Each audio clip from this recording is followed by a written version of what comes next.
Thank you for joining us for another episode of This or That. Today, Brian and myself are going to talk about different types of corals, care requirements, what tanks they're best suited for, so you can make the right decision for your current tank or maybe an upcoming build. All right, so we're talking about coral types, and I think it's good to start with sort of the difficulty topic. And there are always exceptions to the rules in all these different types of corals, but classically, you start with the easiest, which are going to be your softies, so zoanthids, leather corals, things like that. Then you move up to LPS, you get into your philias and that type of thing. And then the natural progression is eventually most people dive into the SPS world, which is considered the most difficult. Now, like I said, there are always exceptions to that rule. But if we're talking about, let's just say soft corals, like I said, zoanthids, things like that, those are some of the easiest corals out there to take, your classic leather coral, sarcophyton, like what you got back here, cabbage corals, things like that. They're going to be very, very simple to care for.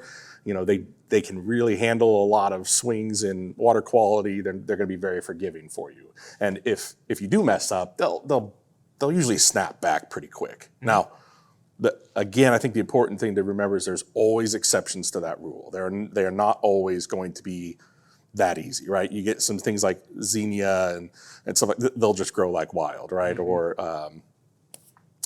star polyps, things like that. Sure. These guys are going to go nuts. They're going to grow really well, even in most situations. But you start getting into some of the more really interesting stuff, like some of the nepthias, stingonepthias, what are the tree leathers or some things like that. You're going to start getting into some more difficult corals that aren't as forgiving, require more pristine water quality.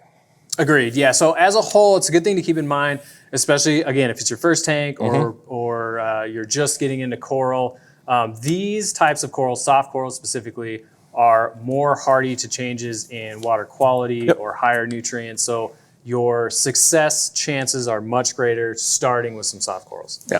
And then we talk about the next sort of most, I guess, interesting topic there, or most important topic that most people take into account when they're starting in the coral world is cost, right? So on average, and again, this varies, you start getting to some of the really cool mushrooms, bounce mushrooms and some of the really vibrant colored stuff. You could start, I've seen mushroom corals go for $200, $300, $400. So, which is crazy. It's awesome. But most of the time, things like zoanthids, leather corals, those are going to be pretty easy to enter into because they're not too expensive. And a lot of times you may have a friend in the hobby that's willing to just give you a piece, right, to try and see how it goes.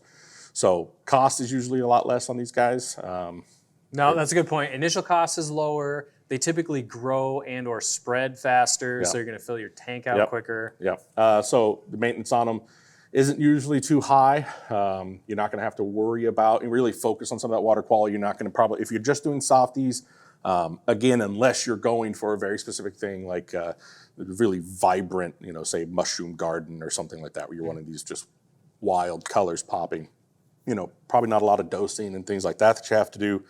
But, you still have to take care of it. Now, the thing that most people, I think, kind of mess up on or have trouble with when it comes to softies is because they think of softies as an entry-level coral. They think, a small tank is also an entry-level tank, so I'm just going to get a small tank for my softies. Now, that works for some.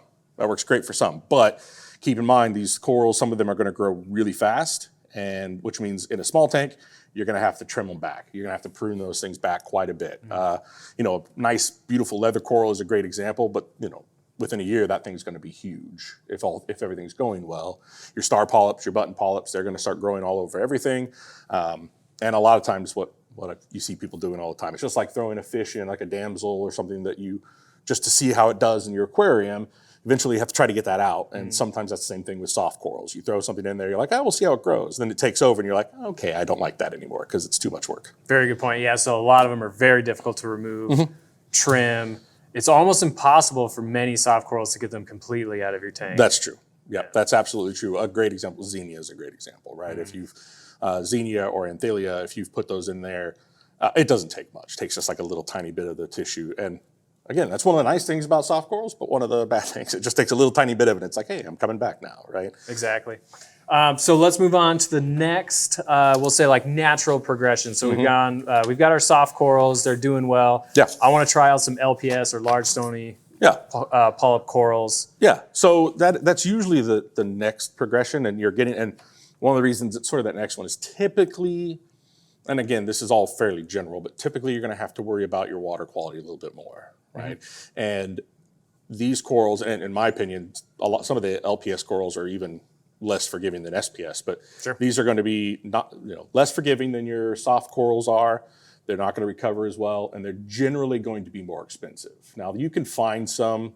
There are some that are starting to drop in price. Of course, some are going up, like some of the really beautiful torch corals, some of the different euphyllias. You can still get some nice trumpet corals, like we've got some back here, and even bubble, elegance, galaxia, all these other things, and some of even the encrusting ones that you can get for decent prices, really, and see how they go. And that's a great way to start before getting some of these larger ones, like before spending $100, $200, $300 on a really beautiful torch coral.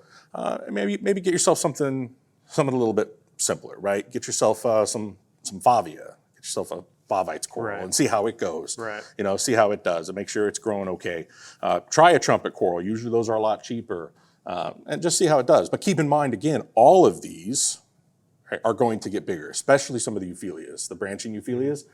They're going to form in these massive colonies, right? And if you've got a really small tank, eventually that's going to get out of hand. You're going to have to prune that guy back quite a bit, which, as a person that's had to do it before, it's just heartbreaking. You're like, oh man, I've gotten this, look how well this thing's grown, and now I got to just hatchet it all apart. It's just like, it's terrible. Exactly. So there's also the considerations of, now that we have coral with a skeleton, we're looking at some type of 2-part dosing once our water changes can't keep up. That's right.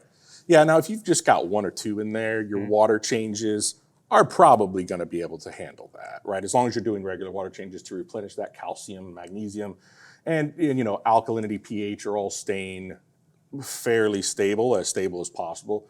You'll probably get decent growth if you've only got a few of these in your tank. Now, it's the bug. So, once you start buying, you're like, oh, well, I want more of those, right? Favias are a great example. You're like, I want one of those. And it starts growing really well. And you're like, I want 75 of those. And so you start getting every color of them. And then all of a sudden now you're that calcium, that nutrient demand is a lot higher. You got to start making sure that you're dosing and you're keeping up on that. So there's another cost that comes into it. Right.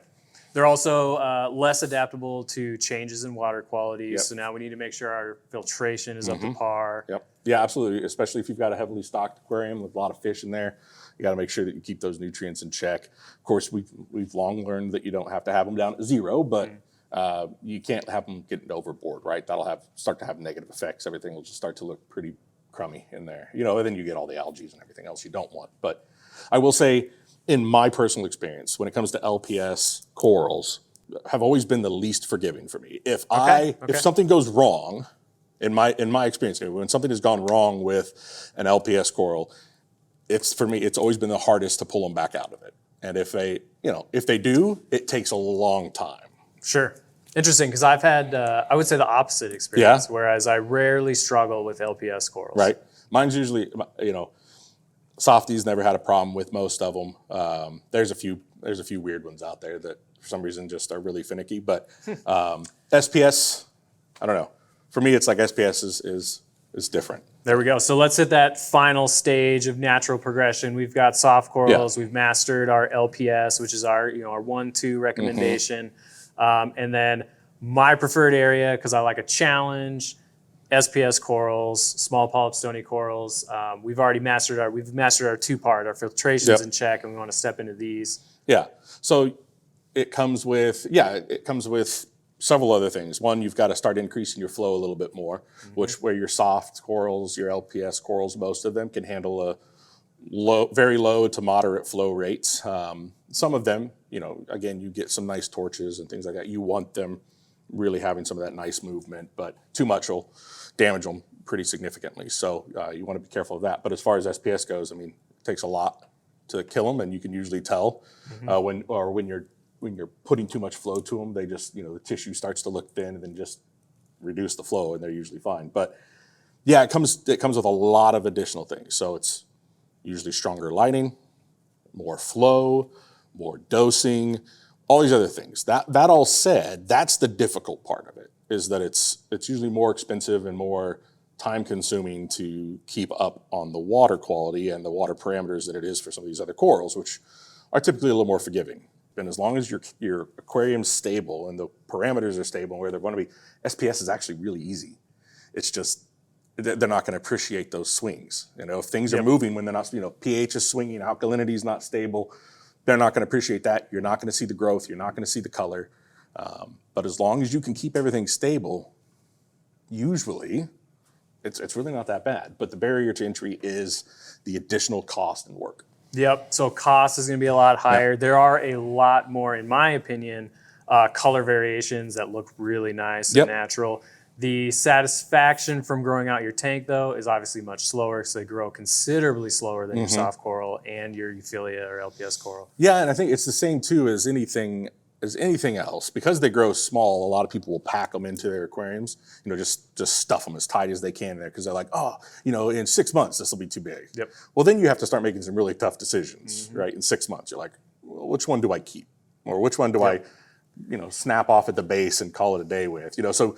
Always keep that in mind because these colonies are going to continue to grow. They don't, as long as everything's going well in your aquarium, they don't care how big it is. They're going to grow to the edges of it and keep trying to grow. They'll grow all the way up to the top of the water and stop. So, and the same can be said with any of them, LPS, SPS, all that. But again, ask yourself, am I going to be able to choose which one of these I pull out of here or break in half or get rid of completely or flat out just try to kill because it's maybe affecting the others, right? Maybe it's this really cool encrusting Monty that I loved 6 months ago, but now it's killing this Acropora colony that I love even more. How do I get that out of there? Exactly, and all of us will run into that at some point. It sucks. All right, so hopefully we've helped you make the right decision for what we recommend for natural coral progression for either your first coral tank or an upcoming build. Absolutely, guys. Again, thanks for watching. If you have any questions, throw them in the comments. And we'll see you next time.